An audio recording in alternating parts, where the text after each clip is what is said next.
everyone. Welcome to Green Acres. We are two people trying to build a better community and grow yummy green vegetables and food forest and following the philosophy of permaculture. We're located in the North Okanagan in Zone 5, I think very much cusping to Zone 6 at these days.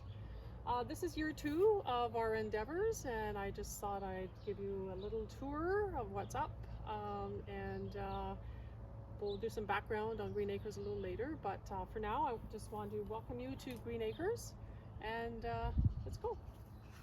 So we did a number of things. We did hugels, and we also created some berms as well as some swales. Turns out we actually didn't need the swales because our soil is quite coarse. And so we're now using this particular swale as a composting swale.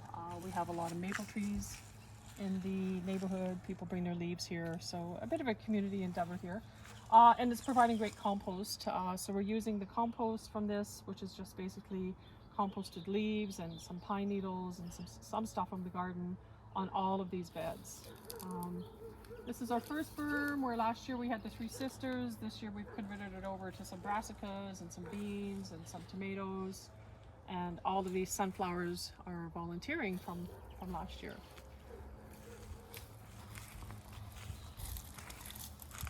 And here we have our little shrub layer, which we should have integrated into the whole picture of Green Acres since it is a food forest, but we did have some limited space. So we've got a bunch of shrubs here. We've got some currants, we've got some anise hyssop to bring in the bees, we've got the sunflower again that are volunteers, saskatoons, a mulberry, and a honey locust at the very end. Obviously a tree, but it's a nitrogen fixer, so we do love honey locust. And moving down here, we've got our wonderful raspberries, which are going to need some love because I haven't finished tending to them, but also planted some wildflower seeds in between the rows. And you can see that they're coming up really well. And then we've got another berm, our potato berm, which this is mid-July, July 18th, I think. And they're already ready, which is kind of sad because I don't know how long I can store them in the ground. So this whole thing is potatoes, and of course we've been using comfrey as a green mulch, organic mulch as well. So we've got comfrey planted around all our fruit trees. What I didn't point out is that we have 2 apricot trees up top. Our nuts are 2 hazelnuts and an English walnut. And we've also got a cherry tree, a cocktail plum tree, and another plum tree as well in terms of the fruit guild. So moving along here, can you follow me? Isn't this lovely? The potatoes? No, the sound. What is the sound we hear?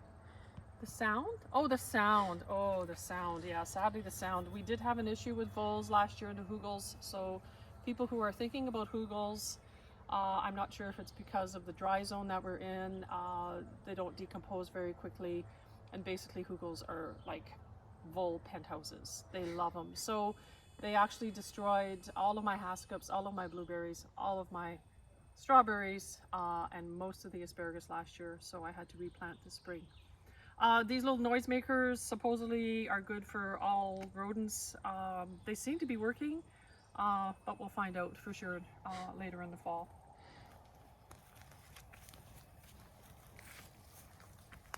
Moving through here, we're moving into the area that has all of the hugels. We've got 9 hugels in total. We've got 5 hugels on the west side and 4 hugels on the east side. This is west, and that's east. So some of the garden does get quite a bit of shade in the afternoon, which is lovely. So we've got 2 blueberry hugels, followed by a strawberry hugel, and then 2 haskell hugels, and then a currant hugel, and then I'm calling one of them a salsa hugel because it's got tomatoes and some green peppers and some hot peppers.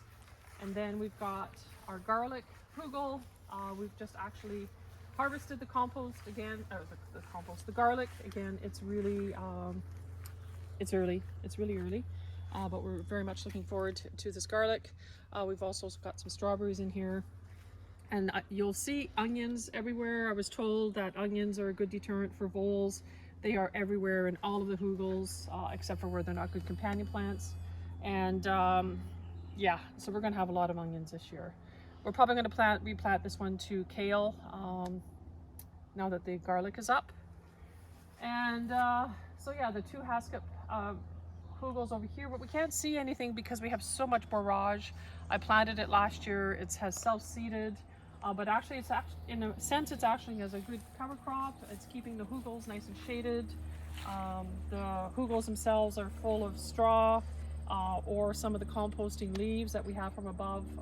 So we do use a lot of mulch on these hugels to keep them nice and moist. We've also got some drip irrigation on the go because we do live in a very hot climate. And then over here in the corner, we have what we call our English walnut corner, and we were quite concerned that our English walnut had pretty much died this year, but all of this crazy foliage is based upon 3 live buds. And then all of the sunflowers again are volunteers. We have an amazing species richness here when it comes to birds. We've got phoebes, we've got goldfinches, we've got house finches, we've got peewees, we've got sparrows, we've got chickadees, we've got, oh wow, the list goes on, hummers, and yeah, it's just, this is year 2 and we've seen an incredible increase in the bird diversity just in this garden alone. So right there, that's achieving one of our objectives, which is to provide more habitat. But we're also lucky in that we live right next to a riparian zone. And so anyway, thanks for following along. We're going to keep posting stuff on Green Acres, our harvest, what we're doing, some of our practices. And again, we are following the principles of permaculture. So if that interests you whatsoever, please follow along.